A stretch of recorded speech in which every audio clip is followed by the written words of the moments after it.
We are going to determine the futures of our children and our grandchildren. Yeah. We're going to clean house.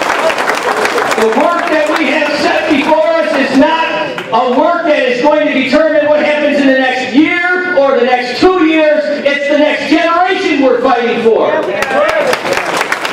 We have taxation without representation because the people being taxed today are not born today. We are $14 trillion in debt. We have $85 trillion in maturing obligations. We have a government that is spending, not like drunk sailors, because I used to be one. We only spent our own money. They're spending money of people who are not even born yet. It's your responsibility to protect the unborn from this government.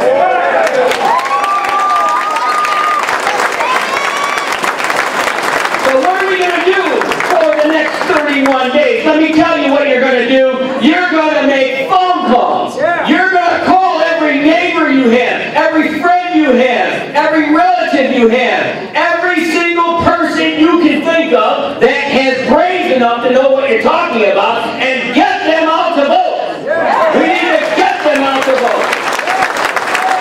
30% turnout is just not going to cut it. 40% is not going to cut it. You and I need to make sure that this man becomes the governor of New York and he can kiss the future of this state goodbye.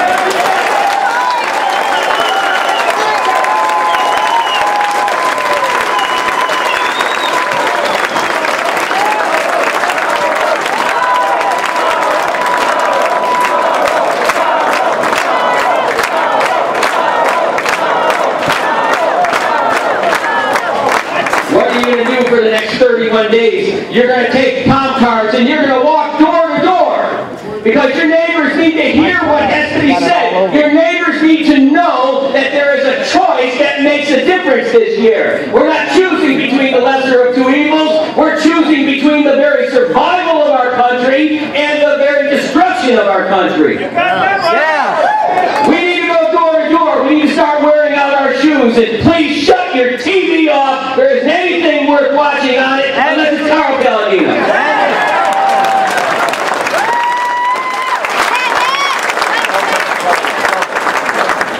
What are you going to do for the next 31 days? You're going to hand out flyers. You're going to go to Home Depot, Walmart, Kmart, U-Mart, Toys R Us. You're going to go everywhere you can. Take flyers. People that you believe in, running for public office, need your help. They don't have war chests. They're lucky to have a wallet. You need to help them go door to door and get their message out. Take the flyers. Go to these places where people will take the literature and read so that they can get elected. We can win this fight. And make no mistake about it, we're in a fight. Yeah, we are. Vote. And get other people to vote. Drag them if you have to. Use your car. Use your motorcycles. Use whatever tools you have to get people to the polls, but get them to the polls. Reasonable, rational, honest-thinking people will vote to preserve this nation and our state. Get people out of the vote. You know, I was a preacher for 18 years. Amen. And I almost never had a service where I didn't talk about money. No, I said I never talked about money. I hate talking about money, so we're going to talk about money. Candidates need money. How many candidates are in this room? Get them up here. All the candidates. Joe Rowland, get up here. Where are you? Dave DiPietro. All the candidates that are here. They need your money.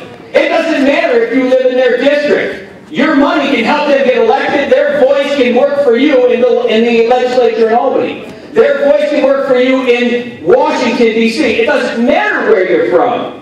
You can help them get elected. Get this information for these people and give them money. Don't give because you have extra and a few 20s in the pot is going to help. Give until it hurts.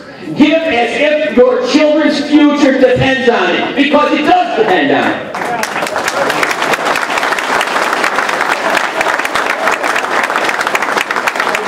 I want to tell you a story. In 1973, despite what you see before you, I used to run cross country. And I ran in a race one time, 2.5 miles, and I was getting close to the end, and some guy said I was in second place in this race. 300 and something runners in this race. I was in second place. I ran my brains off and passed the guy that was in front of me about 100 yards before the finish line. I ran into the chute and raised my hands up. And while I was celebrating, he ran by me. We are not at the end of the fight until it's over. We're not at the end of the fight because Carl won the primary.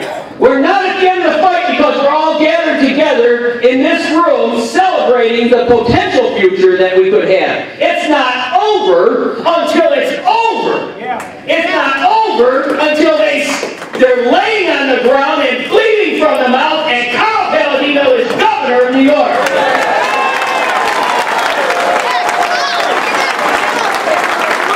Do not quit. Do not slow down. Do not give up. I read the report of Winston Churchill during World War II giving a speech to a bunch of cadets. The entire speech was this: never, never, never give up. We cannot quit on our children and our children's children. The fight is not over until we've won. We cannot afford to fail. Thank you for being here. Thank you for your support. Thank you for the hope that you bring to New York and to America. God bless you all.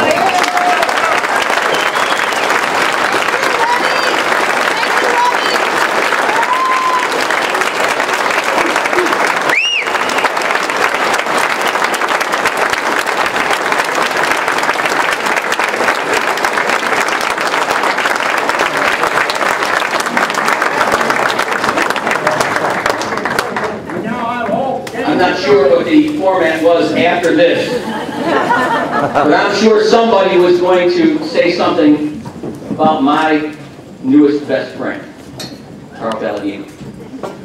Carl is a pit bull. He doesn't just walk around with it. Carl is a pit bull.